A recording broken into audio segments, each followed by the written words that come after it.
Hey everyone, welcome back to another episode of the Untitled Chapter podcast. This is episode 31 or Hala 31, as I call my episodes, as a bit of fun.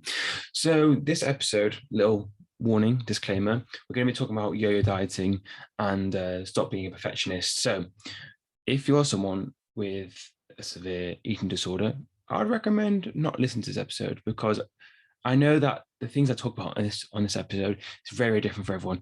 This piece of advice, some will work for you, some may not work for you, and actually, I think you're probably better off finding information or speaking to someone who is a bit more medically trained and someone who's been working with people with similar challenges like yourself. So I recommend not to listen to this episode, and yeah, so on.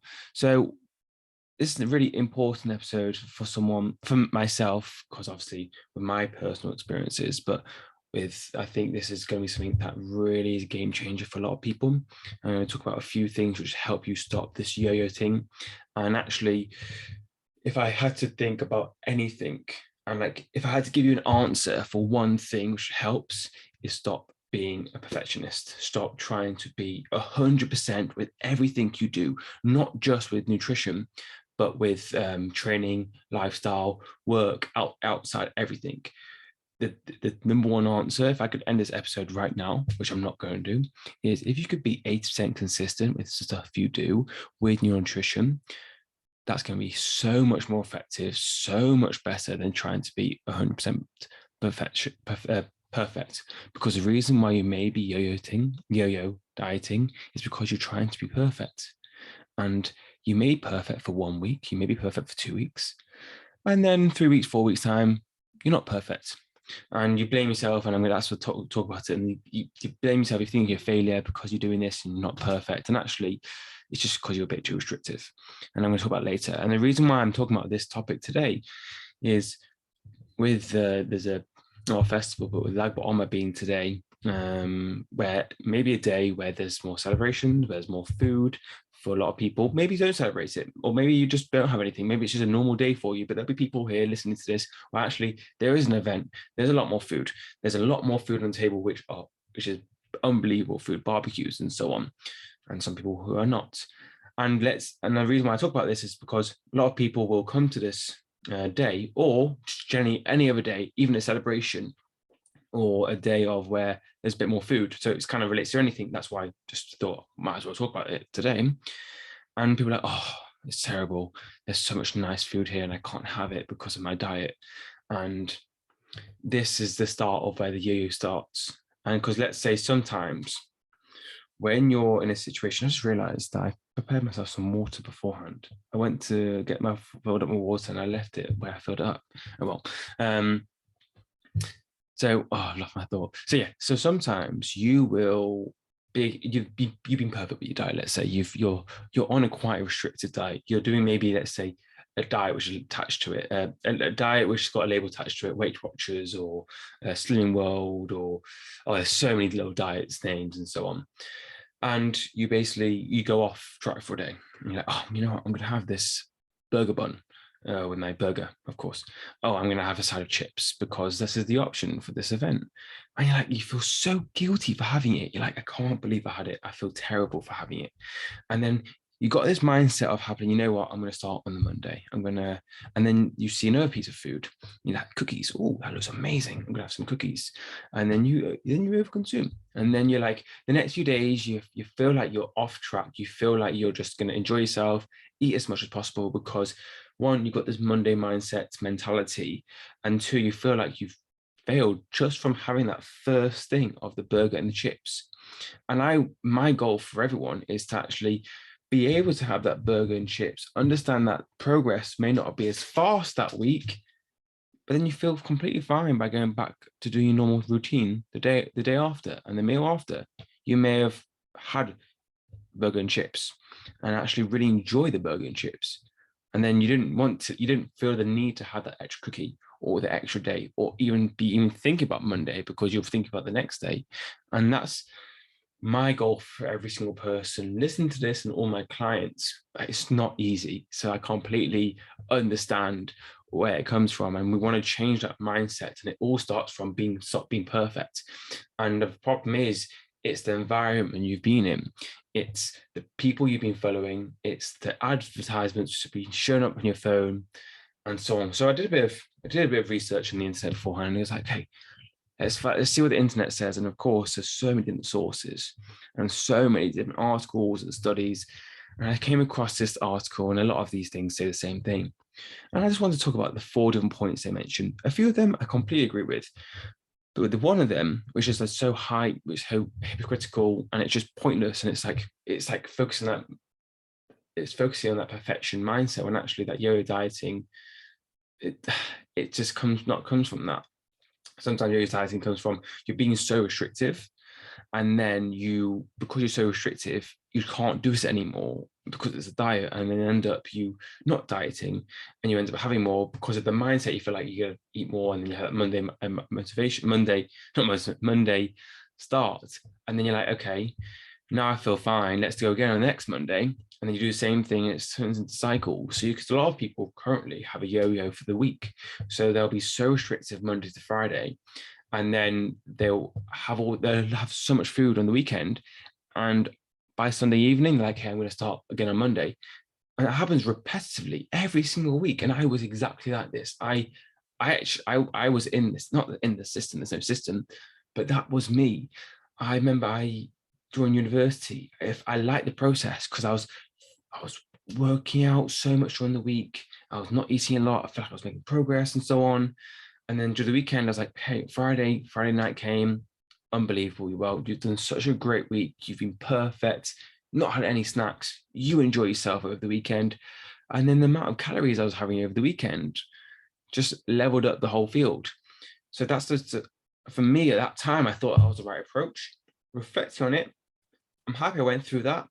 But actually, I could have had more food during the week, enjoy myself during the week a bit more, which didn't mean I had to feel like I had to eat loads of food at the weekends and treat myself to the weekends. And that's where I followed these few tips we're going to talk about later on in this episode, to really help me. Now, obviously, I'm going to give you some tips, and some of these tips will work, some of these won't. But I'm going to give you the tips I mentioned are more of a long-term approach with things outside nutrition as well, which is going to really, really help you. But anyway, I've sidetracked a bit. Back to my studies, and I obviously looked at a few studies, and this one stuck out to me. Well, not it was an article, so it's not going to always be reliable. And they mentioned how to stop yo-yo dieting in a sustainable way. Some things are like, yeah, that makes sense. And one of them was like, well, it doesn't really make sense because that's doing that to the yo-yo diet, that restrictive thing. And number one was start cooking your own foods instead of getting takeout and fast food. People who do this have shown to naturally move towards eating diets that follow their nutrition backed diet. Now, that was one I didn't really, really agree with. I mean, great, cooking your own food, amazing. Because you know exactly what's going A to B. With takeout, yeah, there may be more oils. Right now in the UK, obviously you can see how many calories you're having. That's another episode itself. But the principle of not having the takeout, again, it doesn't really, really help, because that occasional takeout, let's say you Friday night dinner, for example, Friday night dinner, if you think about it, it's not a takeout, but it's got the same amount of calories as a takeout. So when you think about it like this, you saying cook all your meals and so on is basically saying no to these nice meals. Let's say you have a Monday, let's say on a family occasion, you have a Tuesday Indian meal or Tuesday fish and chips. And for you to say no to that, it's just going to lead you to one point having more food. And actually, you can actually plan to enjoy those meals, get excited for it, and continue as normal. I do think structure is important. I do think cooking a lot of your own food is going to be amazing, but actually just completely avoiding takeouts, it's just not going to help you stay consistent. And again, it's looking for that 100%. If you can be consistent, having that occasional takeaway and not feel guilty for having it, that's going to really help. Number 2 is the one I'm a big no-no about. It's avoid processed food and refined sugars. It says as they're linked to with a high BMI. Now, at the end of the day, this again, how is this going to stop yo-yo dieting? Because you need to learn how to be 80% consistent. You need to learn how to balance good and bad foods. This is basically what the mistake they're making, and they're basically saying there's good and bad foods. So they're saying processed food is bad and refined sugars. Now, yes, maybe they're not comparing themselves to each other. Maybe, yes, they're probably a bit, quote, unhealthy, but labeling good and bad is just not going to work because one, processed food, some of them, number one, quick, super and easy to eat. It saves time, can manage stress, could has protein in, and so on. It's like it could be some of these could be like low calorie, and same with something. Yes, refined sugars we want to try and reduce, but doesn't mean you have to cut it out completely, which is they're saying. And because if you did cut it out, and this is where I don't really see how some of these articles actually make sense. It's because when you cut it out, then you're just restricting yourself to something you enjoy and you want to learn how to, incorporate it into the weekly routine. And then you end up restricting yourself and then over consuming, and that's exactly the yo-yo. So some of these points just are so bizarre and doesn't really make sense. But the truth is, then you see where these articles come from, and then they're trying to sell you a crazy diet or so on. So it was good clickbait because I clicked it. And these are the reasons why you shouldn't be trusting everything. Number 3, of course, I like this. But again, it's like you don't need to avoid anything. It's just having it in moderation and so on, and learning how to be responsible. Drink a big glass of water before eating. I'm 100% a fan of that. If anything, drink a big glass of water before and after eating and throughout the day, and just drink more water, full stop. And it says avoid soda in moderation again. If you're going to avoid soda and you love soda and you've been brought up with soda, you trying to be 80% consistent and having a bit less each week is going to help you if you completely avoided it. And then when something triggers you, you end up having loads of soda.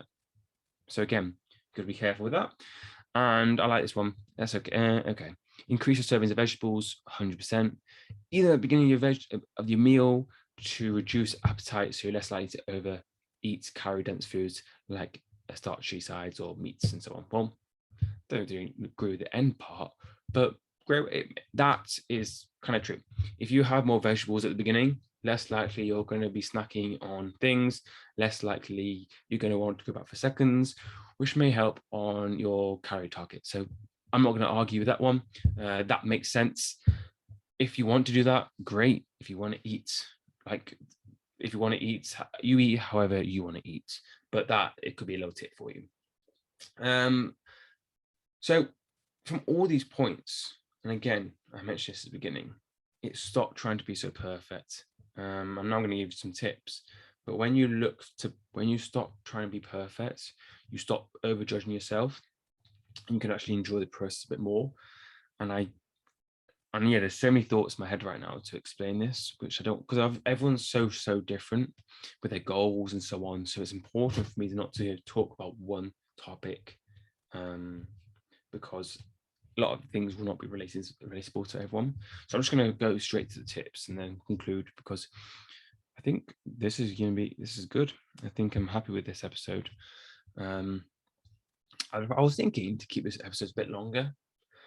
Hopefully when I have more guests, I'm hoping to make this episodes longer because I want to be a bit more relaxed. But again, time. I don't know if anyone really wants to listen to me for 30-45 minutes without a guest. And also, if I have no water right now, I'm not going to go for too long. So I wanted to think about these 4 tips right now that you can do right now. It isn't going to guarantee that tomorrow you've completely stopped yo-yo dieting and so on, because it takes time. It's a process. You got to learn. And I think doing these 4 things is going to help you get to that first step along the way. And this, number 1, is let's manage your stress. Manage your stress by increasing your overall NEAT, and that's by moving more. So you may see me on my Instagram or TikTok basically encourage you to move more throughout the day. And one, that's not just for the mental benefits. That's for the mental benefits. Of course, moving more burns calories, of course, helps any goals you have. But the number 1 tip is it helps manage stress. It helps you feel better. It helps you mentally feel better. So if you can move more, it doesn't have to be intense workout. It can literally be going out for a walk every single day and increasing that over time. It's not going to stop you dieting, but it helps you manage stress, which could lead to X. You know what I mean. 2 is have a goal in your exercise routine. Find a physical goal which has no correlation to nutrition, with calories, with anything regarding food. have a goal that's maybe could be strength training, could be running, could be a physical goal, could be anything regarding physical activity. Maybe you like rowing, maybe you like cycling, maybe like running, maybe like gymming, maybe you like CrossFit. If there's a goal that you really want to achieve, which is nothing towards metrics, I mean, body metrics, and nothing between the scale, that's really good, because that's going to be a new motivation. Now, this is a sense where you've got to find something you enjoy, and that's a whole other element, and finding confidence in this activity, which is amazing because it puts you on a different route, which of course is going to help you with this nutrition goal in the future. But that's going to really, really help you not be so obsessed with the nutrition stuff, because you've got another goal, something to look forward to, actually reasons for maybe looking into nutrition in the future. Because then when you learn about what you do, what do I need to do to help me improve my physical goal, then you're like, okay, well, how can I adjust my nutrition? So you're not just looking at nutrition just from the weight loss perspective or yo-yo dieting perspective. You're actually looking at nutrition, well, how can it help me improve my goal? So you learn things along the way. Currently my goal is to hack squat 200, and I really enjoy that because I look forward to the gym, and so on. So number 3 is stop labeling foods as good as bad. Unfortunately, someone's put that in your head, whoever that is, if that's from social media, if that's influencers who follow you, if that's advertisements you've seen, if that's articles you've read, if that's family traditions, if that's parents, grandparents. Someone's put that food good and bad in your head. Great marketing, because they've done it. I've believed this as well, because the principle is good and bad foods kind of makes it. I don't need to explain the answer, do I? Because at the end, I will explain the answer. I don't know why I said that. The reason why good and bad foods isn't always gonna be a good thing is because when like right now, like I mentioned before, like bottom air, Christmas, Thanksgiving, there's gonna be foods there which maybe aren't on your, which you don't have often, and you may think, oh, these are bad foods, quote. And once you have them, you have a complete feel of guilt, which may lead to over consuming, which may lead to this yo-yo element. When actually, if you had this food and just completely continue as normal, which is really, really hard, and I completely understand it. I used to struggle with this because I used to do exactly the same thing: eat, overconsume. I'll start on Monday. But actually, if you eat that meal and just do completely what you do normally on an average day, yes, if your goal was weight loss, maybe that week you may not lose as much weight, but you're on track. So you're not completely ever going bored, then you're a bit further behind. So stop labeling good and bad foods, and learn how to have it in moderation. I know that's a huge challenge. I know that's just like, that's just, how can you say that on an episode? You got to explain more. And of course, that's where I work with my clients and stuff, and so on. And there's so much information I need to talk about when I talk about that, but that's just a brief thing. So that's something you can't really implement right now because it takes time to develop. I kind of guess it's a skill, and it's a skill that I really appreciate because I feel really, really happy with my relationship with food right now. And it's something that I really, really appreciate because I know a lot of people do struggle. And lastly is don't follow a diet which is a label attached to it. Again, great marketing. Someone's put that in your head. It's worked for someone for 2 weeks and they've advertised it, but actually you don't know what's happening behind the scenes. They actually may be really, really sad because they can't never have carbohydrates. I personally, obviously this is a Jewish Health podcast, I'm big no with anyone who promotes any diets like that, like keto or Weight Watchers, so on, because they categorize foods as good as bad. And I must say, like, it means you're saying no to buy, you're saying bye to challah, you're saying bye to latkes, you're saying bye to all these foods, and you're going to be living with these foods for the rest of your life. So why start running away from these foods and every single year get anxious? Or actually learn how to enjoy these foods in moderation, understand what's in these foods, and actually enjoy yourself without having that guilt of having it. There's no other argument. Yes, there's health benefits, but too much of any food's good for you, too much of any food's bad for you. Even healthy food, too much of healthy food's bad for you. So there's no argument for that, unless it's medically, and then there's no argument for me. But that's why you shouldn't follow diets, because it's not just a diet. You want to move into a lifestyle approach. And they're the 4 tips. So everything I can say is stop trying to be perfect. And that's tough to hear for people who love being perfect, but especially with your lifestyle, if you stop being perfect, you're going to feel a lot less stress. And then I'm sure everyone would love to feel a lot less stressed in their work life. And if fitness can help you in one element, feeling less stress, stop trying to be perfect, because that's going to give you more stress, which puts more things on pressures, more stress on other things in life. Let fitness get you workout, get your sweat going every so often. All for the mental benefits and the physical benefits will come. And with nutrition, stop trying to be perfect all the time. If you go over your calories, if you have foods which you deem to be bad, don't judge yourself. Just get back on track. Actually, maybe learn more about the food, and actually learn about actually having this piece of challah or having this cookie isn't the end of the world. Like, you're still healthy, you still feel good. You just need to get back on track with whatever you've been doing. And actually, sometimes if getting back on track, and this is a whole other episode itself, but when I say to you, get back on track, think about what that means to you. If back on track means being perfect, you've got the wrong sense of back on track, getting back on track. Your back on track should be, how can I say, consistent with sleeping, steps, eating nutritious foods, working out a few times a week, moving every single day, and eating vegetables, sleeping, water. I think I repeated them a few times consistently. Back on track doesn't mean loads of cardio every day, have no nice foods, remove all carbs, and have a full array low diet. That does not mean back on track. That is a crash diet. So, little harsh truth, if back on track means that for you, that's not back on track. That's off track. Because back on track is a sustainable long-term thing that you can stay consistent with.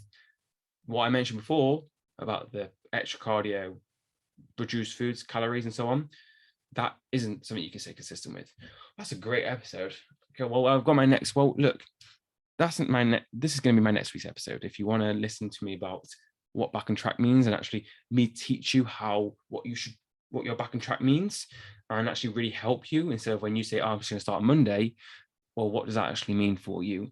And let's try and remove that. Let's get back on track on Monday mentality, that actually exactly what you need to do the next day just to continue as normal.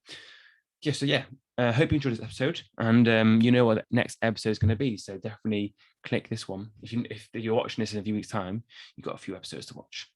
So thank you so much, and we'll speak soon.